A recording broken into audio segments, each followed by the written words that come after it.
People in the room, is this is this an acceptable volume? Great. Well, I'm going to be yelling in your ears. Exactly. I'm good.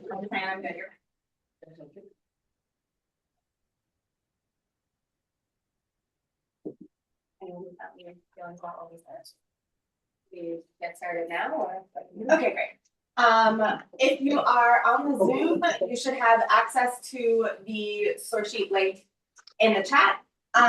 If you are a latecomer, we will probably drop it in again one more time just to make sure everyone has it. If you are in the room, there are source sheets on the table, so feel free to take. The topic of the share today is beyond exceptions, how we move from awareness to inclusion to community. And my goal is for us to have a conversation about different models in Jewish texts of what disability awareness, inclusion, community looks like. I think one of the really interesting things about these texts is each of them approach the question of what do you do in a situation where not everyone has access in different ways. I think there's what to learn from each of them, and also I sort of gave my game away at the beginning. I think there is a hierarchy of best practices, and some of these texts do a better job of articulating those best practices, and some are sort of on their way. So I want us to kind of use this as an opportunity to think about how are the ways that Jewish texts think about questions of accessibility, what it means to deal with the wide range of human beings and Jewish law, Jewish ideals, all at the same time. So we're going to start with a Mishnah that is in many ways near and dear to my heart and also complicated because I happen to love the Masechet that this is from, Masechet Chagiga. This Mishnah is talking about the commandment that 3 times a year, everyone, asterisk, needs to go up to the Beit HaMikdash, the temple, and bring sacrifices during the 3 festivals, the Shalosh Regalim, Pesach, which we are going to pretend is not coming up imminently, and on Shavuot and on Sukkot. And so the Mishnah opens, Hakol chayavin b're'iyah. Everyone is obligated in the mitzvah of re'iyah, which is to see and be seen and be on the Temple Mount during the Shalosh Regalim, during these festivals, chutz, except for, and then we have a list. Cherish, Shota, Katan, Tumtum, Androgynous, Venashim, Abadim she'ena mishuchrarim, V'tiger, V'suma, V'chola, V'hazaken, V'mi she'ena yachola alot v'regalav, which is certainly a definition of everyone. To give those their definition, somebody who is deaf and mute, somebody who is incapable of taking care of all of their own well-being or of caring about their own well-being, somebody who is a child, somebody whose sex doesn't fit into the gender binary, somebody who is a woman, somebody who's asleep, who's not yet freed, somebody who can't walk, somebody who can't see, somebody who's sick, somebody who's old, and somebody who can't walk up the mountain on their own legs. So yeah, like we said, everybody. So there's basically 2 reactions to this text. One is to see it as, and I think both are valid. One is to see it as exclusionary. I'm aware that in the average gathering of Jews, I would say more than 50% of people would fall into one of these categories and would be exempted from this mitzvah. In that case, it feels really isolating and exclusionary to say, what are you talking about? I'm not part of this. And then there's sort of the other side, and this is where it gets tricky, because the language of the Mishnah is not, here are the people who are allowed or not allowed to do the mitzvah. The language of the Mishnah is, here are the people who are obligated to do the mitzvah, and here are the people who are not obligated to do it. We see later on, and there are plenty of examples in the Gemara itself, of people who are in this category who show up and do the mitzvah anyway, despite not being obligated. And there is no sense that they are forbidden somehow. from engaging in the mitzvah. They're simply not required to be there. This is, I think, a pretty good understanding of awareness. Awareness means that you notice that people have different abilities. Some people are disabled, literally unable to do certain things. And you think about, well, what are we asking? Is this ask reasonable? And if it's not reasonable, do we change the ask? Do we say, okay, you don't have to be here. We are not going to hold you accountable for not doing something that you are not actually able to do. That would be unreasonable. That would be silly. So when we're going to make this rule, we're going to make this mitzvah, we're going to create this thing that is an obligation at the end of the day. We're going to say, here are the people who are not obligated for any number of reasons. And there's a wide range of reasons for each of the people on this list. For some people, it has to do with the exact text of the commandment, seems to exclude them. For some people, it is because, in the case of servants, it is unfair to ask a servant who is answerable to another human being to be obligated in a mitzvah that they might not be allowed by their master to fulfill. That's thinking of it more as a fairness question, that to hold someone accountable presumes that they are free to make their own choices and will not be held back by someone else. So there's a lot going on here. And I want to give, I'm not sure, people on Zoom, if there's a chance to put things in the chat, we will try to look for things, but also if people in the room want to chime in, any thoughts, reactions, comments.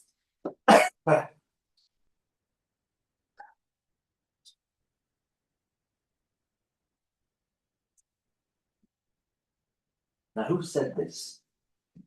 Which rabbi said this? This is the Stam voice of the Mishnah. Right. So the assumption in the mitzvah in the Mishnah is Stam Rabbi Meir, that Rabbi Meir is the unattributed voice of the Mishnah, but nobody argues with it. Very strange. I like your shift of emphasis because many of us, the word chutz, except for, jumps out, and you shift the focus to obligated except for. Right. And you can also see this is a term I don't like, but it unfortunately seems to be correct. In this case, the slippery slope from not obligated to not important, not worth accommodating, and like left out. There's a space between, there's a pretty easy shift that people make between, oh, you don't have to do this, to, oh, we don't have to make it possible for you to do this. I think one of the space where I ran into this most obviously for me was in a conversation about mezuzahs, where I, in my infinite, I don't think I had even started rabbinical school yet, wisdom, was talking to somebody. This was sort of in concerns about, this was I think pre-COVID, but general concerns about cleanliness, and somebody saying that they were uncomfortable kissing the mezuzah, but also really wanted to be a part of that mitzvah. And my response was, you don't have to kiss the mezuzah, it's just a minhag, it doesn't matter. And I was very rightly schooled that that's not the point. Exclusion is not about being told it doesn't matter. You don't actually have to do it. It's just as easy to exclude somebody by telling them they don't have to be a part of something as it is to say you do have to be a part of it and we're not going to make any way for you to do that. So yeah, I think you're right. I think both sides exist at the same time. When you are in this space of awareness of being able to say, actually, you don't have to do this, it's very easy to let that slip into, we don't have to bother helping you try. At the same time, I think it can be very easy to get frustrated with this, but this is the same logic that says that certain people don't have to fast on Yom Kippur. They are not chayav, they are exempt, they are not excluded from the mitzvah of fasting, they are exempt from a mitzvah that they cannot and should not be doing. And from that perspective, it's actually really important to be able to say, this is not your mitzvah. You should not feel like you are failing in an obligation to do it. Because to steal a quote from the Brisker Rav, who was a 19th century European rabbi, he was talking to an elderly person in his community and telling that person, the doctor said you shouldn't fast, so you shouldn't fast. And the person said, well, I'm going to fast anyway. I think I should fast. And the Brisker Rav, the Rav said, okay, but make sure to take on what is called a ta'anit yachid. Accept upon yourself another fast because you are fasting for no reason otherwise. Yom Kippur is not your mitzvah right now because you have already been told that it is not right for you to fast. So you need to be aware that your mitzvah is, as the group says, a mitzvah to eat. You can't, once you get into the space of exemption, it also has real power in protecting people. So being able to kind of say that Judaism accounts for both sides of things, both the side that says you can't actually have one rule for everybody. You have to be able to make exemptions and make those exemptions not just, oh, well, we're not going to hold you accountable for the mitzvah, but no, actually, this is not yours. This is not your obligation. There is something very different in telling somebody it's okay that you're failing your obligation than in telling them this is not your obligation. You are not responsible for this. See, also me trying to keep my house clean. But I think all of that exists here, and I think that's why it is the most common model of awareness and attempt to create accommodations that we see in the Torah.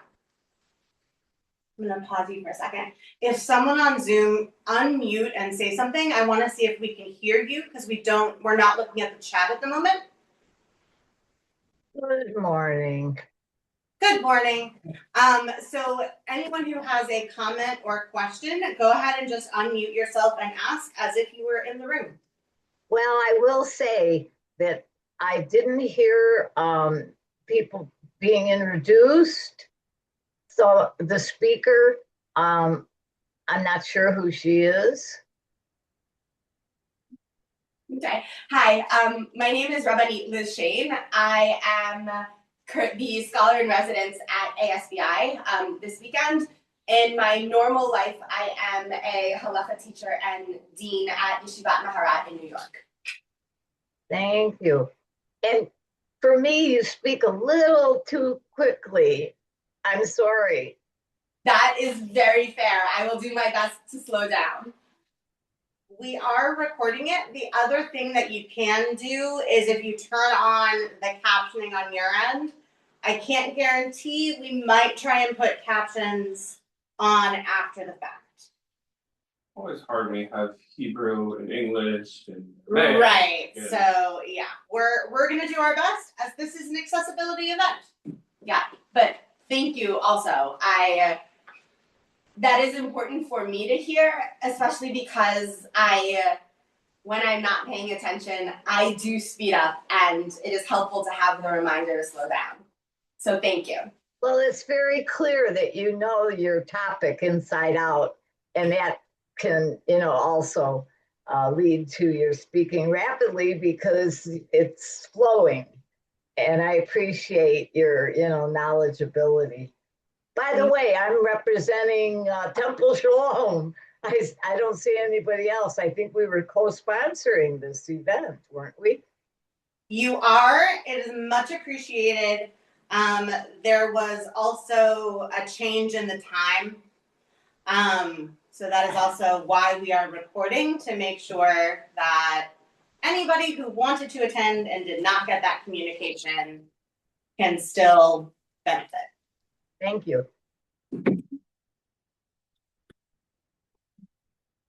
Nice, thank you.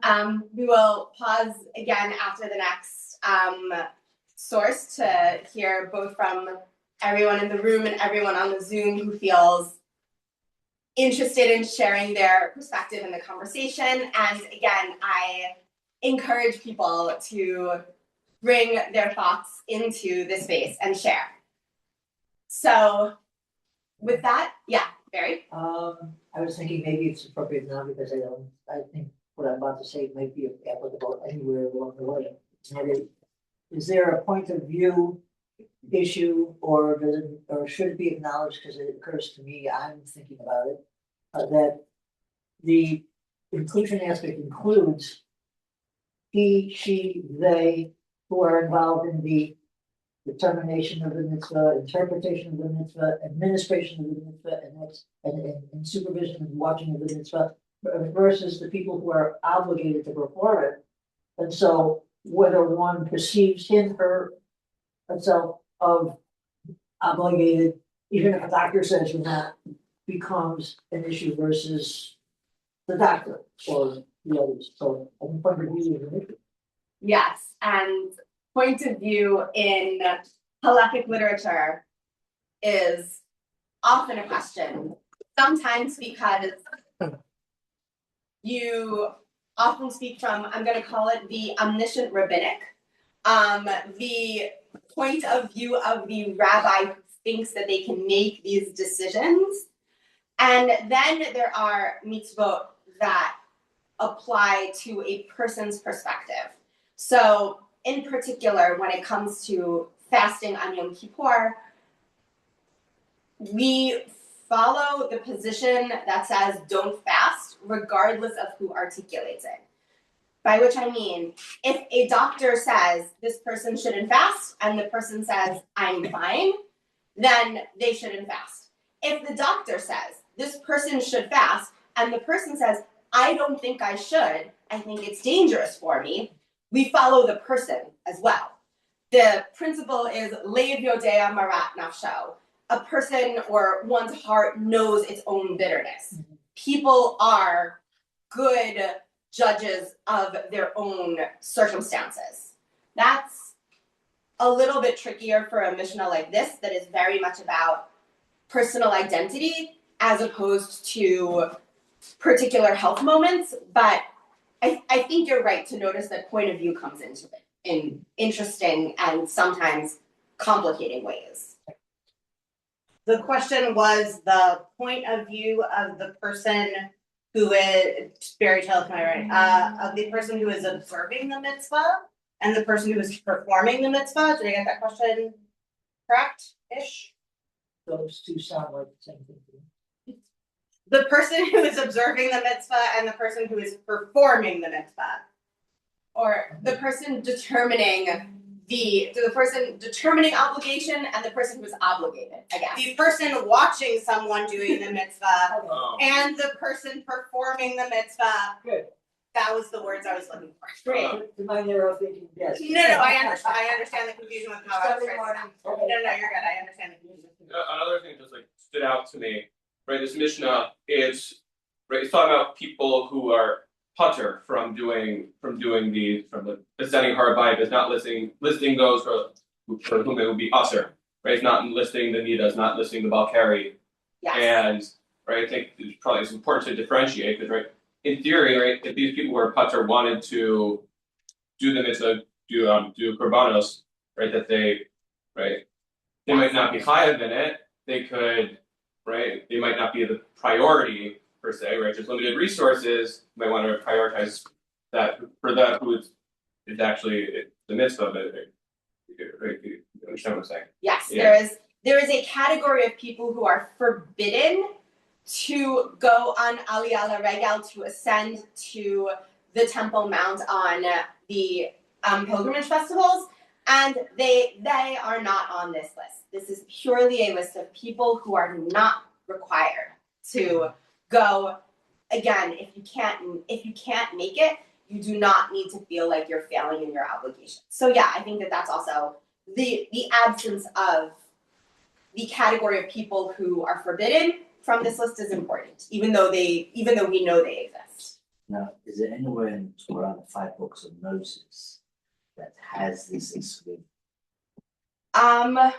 The text specifically in the Torah, I'm probably going to misquote it, but we're going to do our best, is Shlosha Pamim B'Shana Yira'eh Et Kol Zekorchem, all of your males. So some of these exclusions are actually very simple drushot of the Torah. And some of them are and some of them are implications. So somebody who's not male, the exclusion is based on the verse of the Torah. The phrase yera'eh, meaning see, is presumed to mean see and be seen, which is where the exclusion for blind folks comes in. And then there are some exclusions based on the idea that certain people, such as children, are too young to have what is called da'at, which in rabbinic language means intent, to know that they are performing a mitzvah.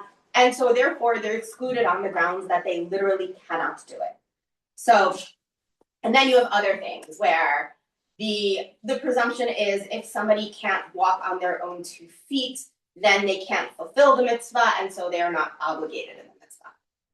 That's where some of that comes from. But yeah. The question was, is this in the Torah versus the Gemara? Also, hi, I'm Becca Schreier. I'm the chair of the Accessibility Committee, and that is why I am making comments to make sure that this gets done. Sure.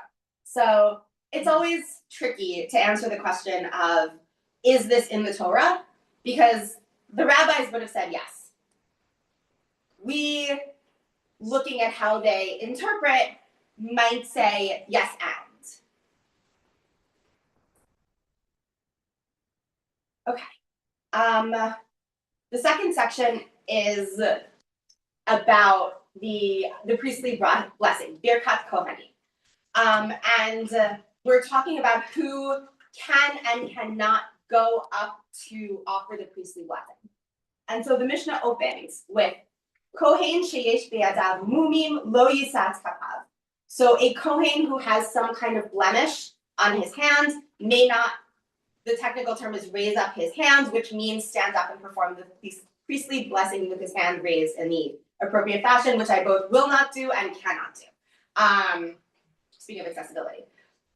Okay, and Rabbi Yehuda says, Af mi shehayu yadav tzvuot satis lo yisat kapav mipnei sheha'am misaklin bo. And Rabbi Yehuda says, even somebody whose hands are dyed, presumably because he is a dyer, and that is his work of trade. As you may know from hanging out with artists, their hands are usually covered in their medium of choice. Really hard to get your hands clean when you make art. And so therefore, even that person cannot give the priestly blessing because people will stare at their hands. The rabbis sort of understand by implication that the problem is not the Kohen. The problem is when certain kinds of people are treated as spectacle, it interferes with the focus of the blessing, which is the Kohanim blessing the people in God's name. There's a whole back and forth, which one of my students actually is writing a responsum on, of what are the different reasons given. And they range from thinking of the Kohanim as vessels, and so not being people in this moment, or the way that people connect the Kohanim to God and God's perfection. They basically range from the sweet to the cringeworthy, I will say. Well, so why for the Kohen to blemish on their hand? You're not supposed to look at them anyway while they're duchening, so why is it not? Why for them, or are they worried it's going to be a spectacle? I mean, the whole point is, right, the Shekhinah is resting upon the fingertips, so why? Right, it seems like a weird reason. So this is one of those things where our contemporary practice of having the Kohanim be under their talisim, their talitot, I realize neither of those words is technically English, is actually comes out of this idea of how do you solve this problem? You hide the hands of the Kohanim. And so nobody will look at them. Nobody will, like, you can tell people don't look at the Shekhinah, but they might be tempted to stare. When somebody is perceived as an anomaly, there is temptation to stare. When did that become a practice? Great question. I think sometime in the Middle Ages. But It's hard to tell because if I'm remembering correctly, it's not addressed directly as a solution in the text. It's just sooner or later, the rabbis start talking about it in the halachic literature. And that's when you realize, oh, I guess this is now the practice. I thought I remembered that there was a Gemara, and I think it's starting to say it here, Yeah. that if the Kohen is familiar to people, Yeah, that they will then know that this is just like their exactly. person who dies. Okay. Yes. So the we're gonna skip a bit and then get to which I accepted exactly. Good job knowing where I'm going. Amar Rav Huna. So Rav Huna says, Zav lagan lo yisa et kapav. That a Kohen who has streaming eyes, their eyes are constantly running with tears, should not give birkat kohanim.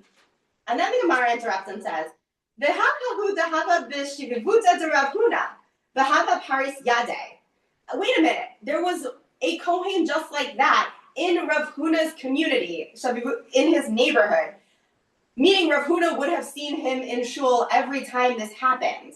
And he would do birkat kohanim. What is Rav Huna talking about? How could he possibly say that a thing that happens in his very neighborhood is forbidden? If it was forbidden, surely he would have interfered. The fact that he doesn't interfere must mean that it's permissible. And the Gemara answers, Hahu dash bi'irao hava. This person was known in his city, known in his community.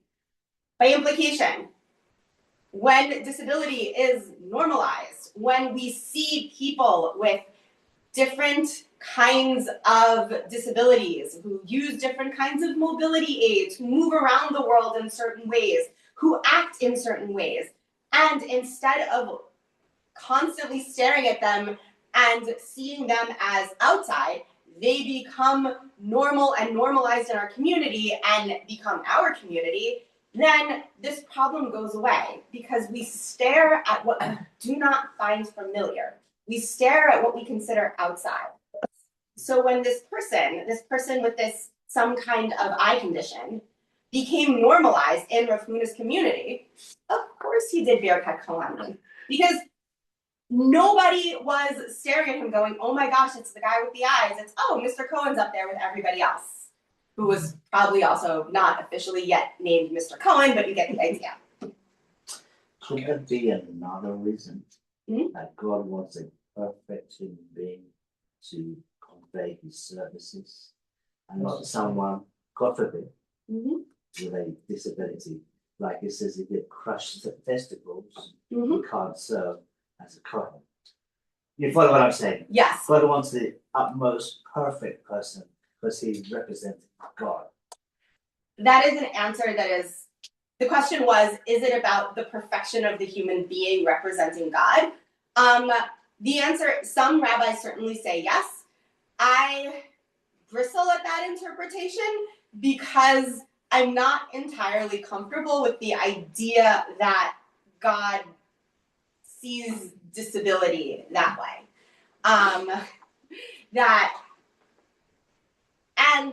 The response to that is it's not about God. HaKadosh Baruch Hu, Hashem, God, the Eibishter, pick your preferred nickname for the Holy Blessed One. God loves all of us and sees all of us as uniquely perfect in our own ways, and other human beings don't.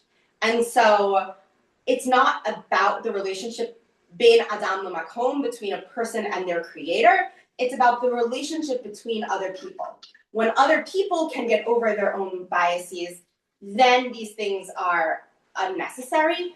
But as long as people hold on to ideals of perfection, then yeah, there is actually a requirement that the Kohen embodies some kind of idealized body type. And it's interesting because the Gemara continues to list examples. So there's another source that supports Rav Huna, and then there's a citation from Rabbi Yochanan about a blind Kohen who Rabbi Yochanan says a blind Kohen shouldn't give the priestly blessing, And then there was one in his community, and we have the same conversation. So now we're sort of shifting from thing that is perceived as different to thing that we would, I think, put in a category of disability, blindness. That is something that makes real reasonable sense to see as disabled. And still, we hold on to this statement that people who fit into their communities, for whom their communities make space for them, this rule does not apply because the community has become the kind of space that sees the divine in everybody, regardless of sort of what the idealized personal human form is. But you're right, you also still run up against the idea that in the Torah, there are some categories of Kohanim who are just forbidden from giving Birkat Kohanim, from giving the priestly blessing. And Or temple service. yes. Temple service. yeah, very. In, I read a Rashi commentary to the, event at Horeb that, targeted the, we shall hear, we shall do, and people received what they heard. And the comment was that, everybody, it was a unilateral statement basically in Torah text, or appeared to be thus, as readers, interpreters, that people had the capability to hear. What about the people who were blind, who couldn't see? People who were deaf, who couldn't hear? And Rashi comments, God made it so that there were no blind and there were no deaf. And so that comment, taking the imperfection in one hand about any human being, and yet the brilliance of a commentator like Rashi, implies that the human perspective is important. And so when God decides and determines, what can't God do, is the comment to Abraham at some point in Bereshit. When God decides and determines, God can do anything, including make the deaf hear and make the blind see. And when it's important, when God decides that he needs the consensus, in generically speaking, God needs the consensus. So we are captive of God recognized. It does feel like this is talking about some societal norm kind of thing. I mean, where do you even get an idea that there is a universal, perfect in any sense? Like, Yeah. like, because in some Just every cases, human, right? well, yeah, I mean, like, there are people who, what is it? Some cultures born with an extra finger, that's considered extremely lucky, good. People who are really tall are considered great, but they're as abnormal as anyone. A disability in some sense.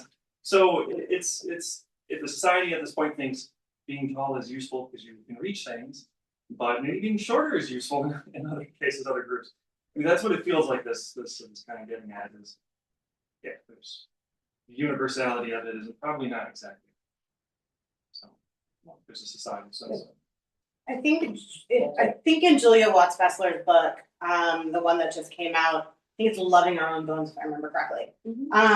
She talks about this and says that it wasn't even that God made people not blind or not deaf or did not have a disability.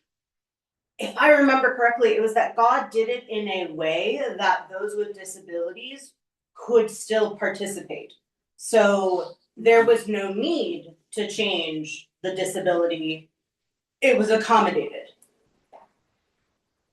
I'll keep quoting. Yeah, I think so. There's this great moment in the book where she quotes another rabbi who is talking to some of the children in her sanctuary, one of whom is deaf, and the child hears someone say that in Olam Haba, in the world to come, God will make everyone not deaf. And the child says, no, in the world to come, God will make everyone able to sign.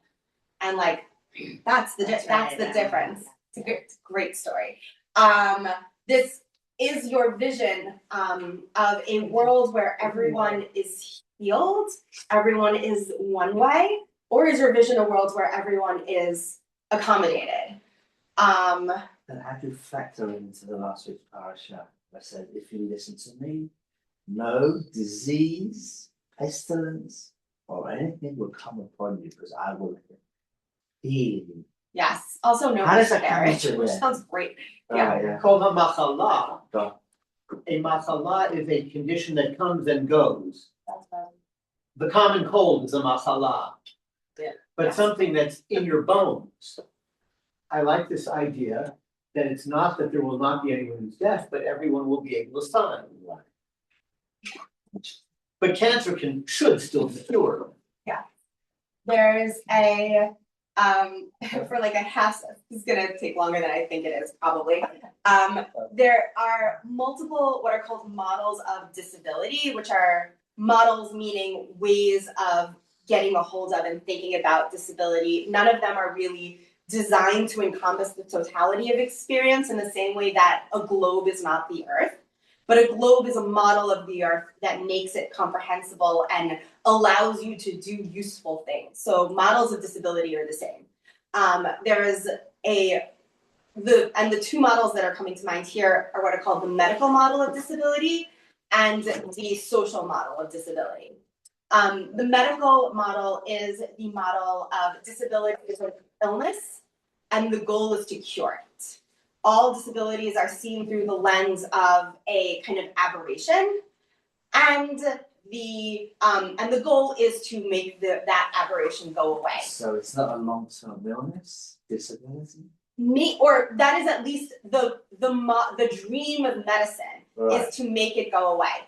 I think that model has its place, especially because so much work to relieve pain exists in the realm of medicine, and the intersection between disability and pain and the need for pain treatment is really, really, really important. At the same time, you have this other model, which is the social model of disability, that says if we take disability in terms of what the word actually means, unable or made unable to do something, disability is fundamentally a social problem. It is about whether the world is made accessible to you or whether you are barred, disabled from it by design. The question is not, can you see? The question is there braille? Is the world designed in a way that it is comfortable for you to navigate the world without being able to see?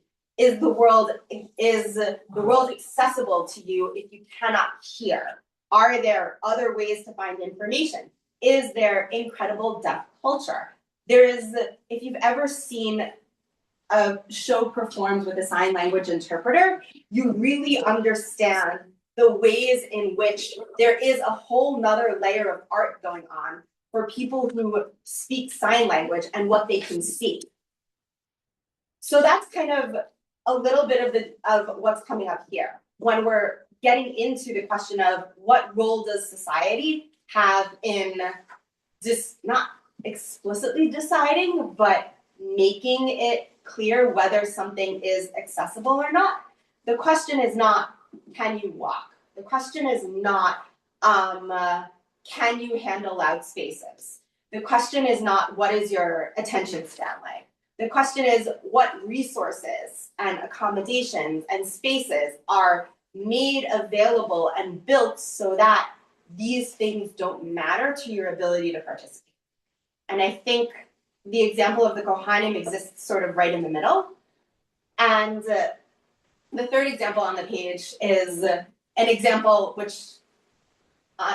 also to be clear, I had borrowed from Rabbi Dr. Julia Watzfelter's book because she introduced me to this particular set of psukim, of verses, as a way of thinking about sort of God working within the social model of disability. So we are in Yirmiyahu, in Jeremiah, and talking about the return to Jerusalem. And here's what God says. Hineni meviotam me'eretz tzavon, v'kibatztim mi'arketei aretz bam. So I will bring them from the north country and gather them from the far-flung places of the earth. Iveru pisea, harav yoledet, yachdav kahal gadol yashuvu hena. And who will be among them? The blind and the lame, the pregnant woman and the birthing mother. All of this great group will return here. And then V'vechi yavo, u'b'tchunanim, u'vilem, u'lichem, al nachlein mayim b'darech yashar, lo yichshalu ba. And then I will bring them with tears and with petitions. I will guide them by calm rivers of water, and I will make a straight path for them so that none shall stumble. Ki hayiti liYisrael la'av ve'Ephraim b'chorihu, because I was to Israel like a parent, and Ephraim is my firstborn. So what do you say? So God is not saying, I will bring all of these people, and this is mostly a list of people who would struggle to come up on their own. And God is not saying, I will heal them. God is saying, I will bring them as they are, and I will make sure that there is water the entire way, and that the road is straight, so that everyone can make it and nobody will stumble. God's vision here is not a vision of redemption where everyone is made again in one idealized human form. God's vision is everyone as they are. And I'm going to figure out a way to make that comfortable for them. The road is straight. No one's gonna trip. Why doesn't God want to heal them? What- I don't get it. Where does I God? That's what I don't get. Yeah. I'm missing something. I think of the real world. Right. In which, during slichot, we don't say, keep me from getting old. We say, al tashlicheni le'etzikna. A secular philosopher said, look, you live long enough, everything falls apart. And the question is, when everything falls apart, will we be cast aside? Chas v'shalom. Al tashlicheni le'etzikna means this is the real world. We're not all able to do things that we wish we could. And over the course of time, we'll be able to do less and less. Will the community still hold us? Will God still hold us? I think there's another piece to it where this is also a major question in disability justice circles, which is to say, healing is really complicated for people. Disability for many people is a part of their identity. In particular, disabilities that are not in and of themselves painful, but are simply painful through lack of accommodation. That there are plenty of deaf and hard of hearing people who balk at the idea that they should want hearing. There's an entire deaf and hard of hearing culture that has been built up around visual forms of communication and art and dance. And there's no interest in letting go of that. The example that I think resonates and also hits hardest is we sometimes, as Jewish people, have this conversation with other cultures of like, why would you bother being Jewish? Isn't it inconvenient? And the answer is because that's who I am. There is value in this strange, wonderful religion that I am a part of, even if, for example, it makes travel really complicated because I can never just walk into a restaurant, at least the way I keep Judaism, and order food. I'm always trying to figure out what's kosher, making sure I have enough food, making sure I have somewhere to stay for Shabbat, making sure that I have the accommodations I need. So for me, and there is incredible value in the fact that I get to be a part of Judaism, learn Torah almost every day of my life, live and swim in these texts. And for me, that's kind of how I see my own relationship with disability. I realize actually some people on the Zoom do not know this about me. Everyone who is here for Shabbat does. Part of the reason I'm here is because I'm also autistic, and that's part of my identity. And I don't think I want it to go away, even though it makes my life harder in many, many circumstances. There are things that that take a lot more out of me to do because of the way my brain works. There are, I have friends who just travel the world and are like, yeah, I'm gonna do this and this. And I'm just like, no, I would need to study every single form of public transit you have just listed for 30 minutes to understand exactly how the cards are going to work. before I even thought about accompanying you on this trip, much less doing it on my own. Like, I cannot live with that level of, yeah, it'll be fine. And that impacts my life. That impacts the things I can do. And also, there's a part of me that deeply believes that I would not be the rabbi and the teacher that I am if it wasn't for my autism, if it wasn't for the way that I could just fall into things and become fascinated by them and spend hours and days and years caring about them in a way that feels very, very focused. That's also a part of who I am. So I don't know if I don't think I'd give that up. If you told me, if I had a conversation with God and God said, do you want this? I'd probably say, yeah, I do. I'll take it. I'll take it. I'll take both its rewards, and the negative experiences. And having said all of that, having places where like the lighting is not so harsh that it hurts my eyes would be like a net good in the world. So if that, and I know that that's also not true for everyone, that both some people and some kinds of disability, the other people's response are, if you gave me that trade-off with God, I would take it in a heartbeat. There's a Gemara that isn't on the source sheet, but is about sort of specifically suffering, and the idea that suffering can bring reward, either in this world or the world to come. And the rabbis name that, and then they keep giving examples of rabbis who get sick. And other rabbis visit them and they say, is this suffering dear to you? Do you value the reward you're getting? And the response of the sick rabbi is, lo hein velo scharan. I do not like the suffering and it's not worth the reward for me.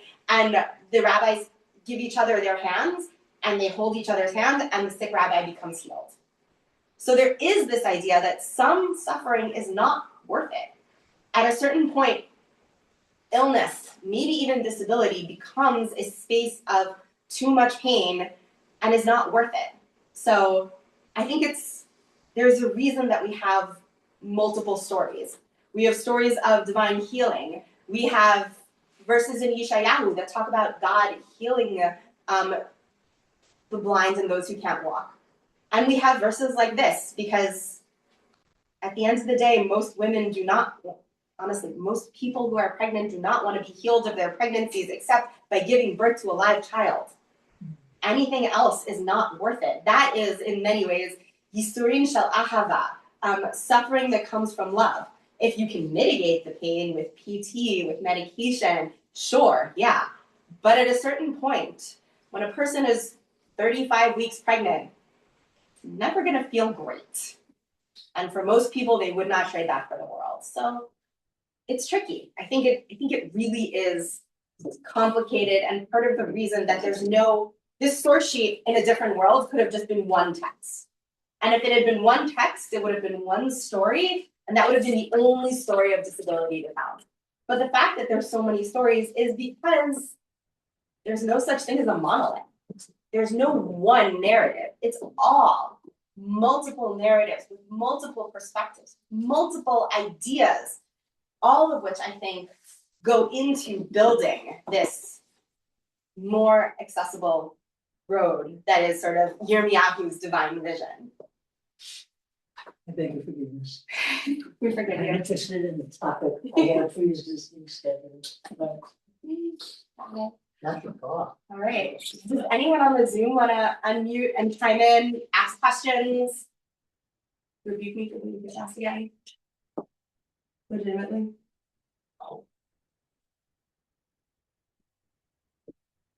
If there's anything in the chat. No messages in the chat. Thank you, everyone. It was such a gift and a bracha to me to get to learn with you, both right now and for those of you who work here on Shabbat as well. Thank you so much for bringing me in and for making me a part of your communities. Yeah. Sorry that I got really.